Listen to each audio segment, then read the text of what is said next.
I lived by a checklist I wrote at 18.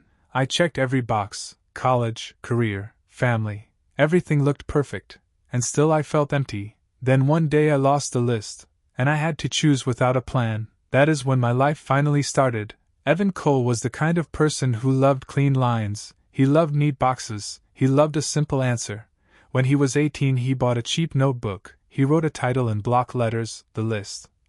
He did it like a promise, he did it like a contract, he did it like the future could be held still. Under the title he wrote numbers, 1 through 50. Each number got a goal, each goal got a date. The dates were sharp, the handwriting was sharp too. He stared at the page and felt calm, because the page did not argue, it did not change its mind, it did not ask how he felt, it only waited. He wrote, finish college by 22, get a solid job by 23.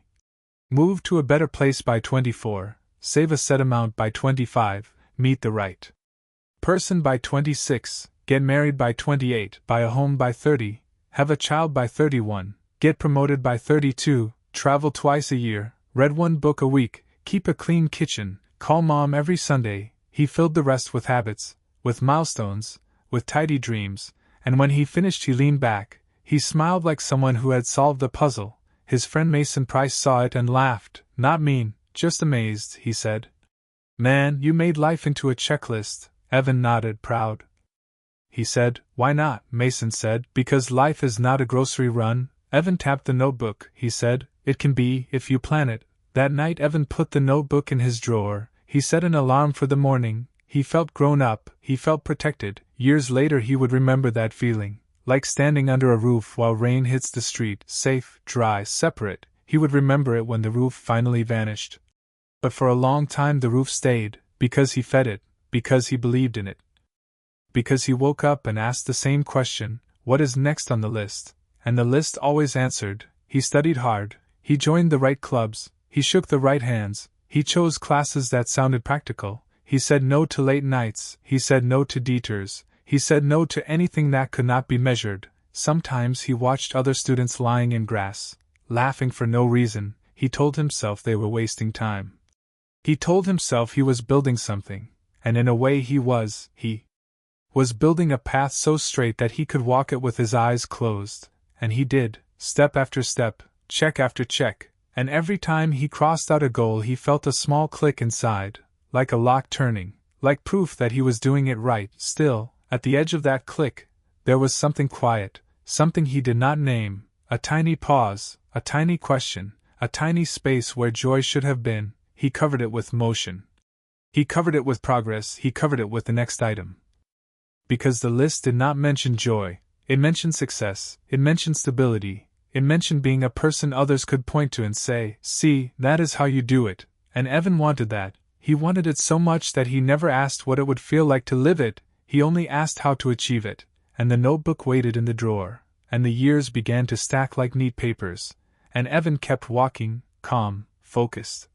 And a little bit empty. College happened exactly as planned. Evan chose Westbridge University because it sounded serious, because its brochures showed brick buildings and confident smiles, because the tuition matched the budget line he had written in his notebook. He majored in business analytics, a clean title, a safe title, the kind of title that opened doors. His advisor, Dr.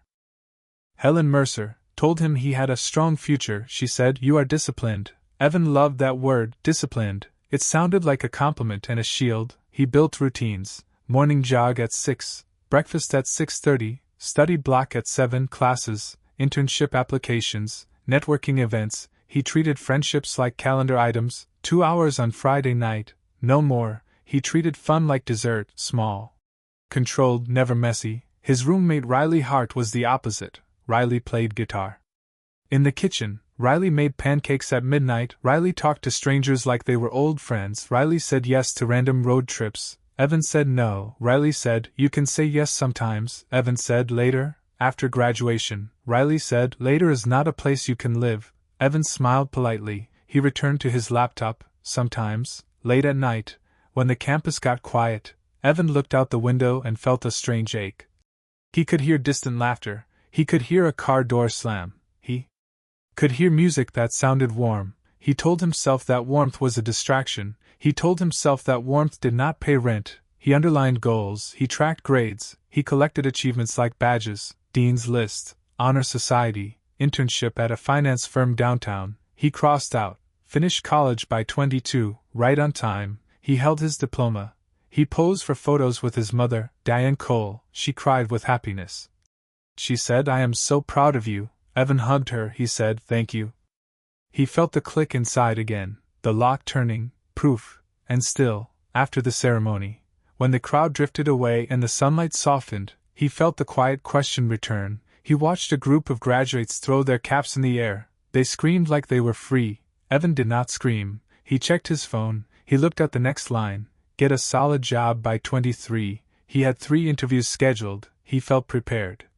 He felt efficient. He also felt like he was leaving a room before he had really looked around. Riley found him by the fountain. Riley handed him a small gift, a keychain shaped like a tiny compass. Riley said, "For when you get lost." Evan laughed. He said, "I do not get lost." Riley said, "Everyone gets lost." Evan put the compass in his pocket anyway. He did not tell Riley about the notebook, not directly. He did not tell Riley that his life was already mapped. Because part of him knew Riley would shake his head and say, "That is not a map, that is a cage." Evan did not want to hear that. He wanted clean lines, he wanted certainty. So he moved on, he moved forward, he moved into a new apartment with white walls and a spreadsheet budget. He hung his diploma on the wall, he bought a set of matching plates, he lined up his shoes, he lined up his days, he lined up his future, and on the first Monday of his new life he woke up before the alarm. He felt proud, he felt ready. He opened the drawer. He took out the notebook, he smoothed the page, he whispered, "What is next?" And the list answered, as it always did, and Evan obeyed. The job came like clockwork. Evan joined a consulting firm called North Pine Partners. The lobby smelled like polished wood and expensive coffee. The elevators were fast, the suits were sharp, the language was full of numbers and certainty. He liked it. He liked how everyone carried a laptop like a shield. He liked how meetings had agendas. He liked how progress could be shown on slides. His manager, Brandon Knox, praised him for being reliable. Brandon said, "You never miss a deadline." Evan smiled. He said, "I plan well." Brandon laughed. He said, "Keep that up and you will fly." Evan flew. He stayed late. He arrived early. He answered emails fast. He turned his life into a system. Monday gym, Tuesday meal prep, Wednesday professional event, Thursday call with mom, Friday 1 hour to relax, Saturday chores, Sunday planning. He crossed out. Get a solid job by 23. He crossed out. Move to a better place by 24. He moved into a high rise with a view of the river. The view was beautiful. He rarely looked at it. He was busy. He told himself busy meant meaningful. His co-workers went out for drinks. They joked. They told stories. Evan went sometimes. He listened. He smiled. He left early. He did not like the messy parts. He did not like the way laughter could bend time. He did not like the way a random conversation could pull you off track. He wanted to stay on track, yet, on certain nights, after everyone left, Evan sat at his desk and stared at the glow of the city. The office was quiet. The carpet absorbed sound, and he felt something that did not fit his charts. He felt lonely, not in a dramatic way, in a plain way, like a room with too much empty space. He opened his notebook during those moments. He traced the next goals with his finger. Meet the right person by 26. He told himself the feeling would change when he checked that box. The list promised that. At least he thought it did. So he used an app. He set filters. He made dating efficient. Coffee at 6, walk at 7, good night at 8:30. He asked practical questions, career goals, savings habits, family timeline. He met a woman named Claire Bennett. She was smart, calm, kind. She laughed softly. She had a steady job in marketing. She liked planning too. She said she loved how focused Evan was. Evan felt relief. He thought, good. She fits the plan. They dated like two people building a schedule. Together, they made reservations early. They chose vacations that had clear itineraries. Evan crossed out, meet the right person. He wrote her name next to it. Claire did not see the notebook, but she saw his certainty, and she leaned into it. For a while it worked. For a while the world applauded. Diane told her friends that Evan was doing so well. Brandon said Evan was management material. Claire's sister Harper said, You two are so put together. Evan nodded when people said these things. He felt the click inside, proof, still. When Evan and Claire sat on the couch at night, the TV humming, their hands touching, he sometimes felt like he was watching his own life from a distance. Like the scene was correct but the sound was low. He waited for joy to arrive like a delivery. He waited for it like a reward. He waited for it like a checkmark. And when it did not arrive he assumed he had missed a step, so he tightened the system. He bought a better calendar app. He planned date nights. He planned conversations. He planned even the time they would talk about moving in. Claire smiled. She said, "You make things feel safe." Evan liked that. Safe was on the list. Happiness was not. And Evan did not notice the difference yet. He just kept going, forward, forward, forward. Marriage happened on schedule. A bright spring day, white flowers, clean vows, a venue by the water. Claire wore a simple dress that made everyone gasp. Evan wore a suit that fit perfectly. People said it was beautiful. People said it was elegant. Evan said thank you 100 times. He smiled for photos. He hugged relatives. He felt the click inside again when he wrote, "Married by 28, and drew a firm line through it. That night, after the guests left, he stood with Claire on the balcony of their hotel room. The city lights shimmered. Claire rested her head on his shoulder. She whispered, "We did it." Evan said, "We did." He waited for a wave of joy. He waited for fireworks. Instead he felt calm, and a little tired, and a little blank. Claire kissed his cheek. She said, "You are thinking again." Evan said, "Just grateful." Claire said, "You can be grateful and still feel it." Evan nodded. He did not know what to say, because he did not know how to explain the missing thing. He did not even have words for it. The next years were smooth. They bought a townhouse with a small yard. Evan crossed out, "Buy a home by 30.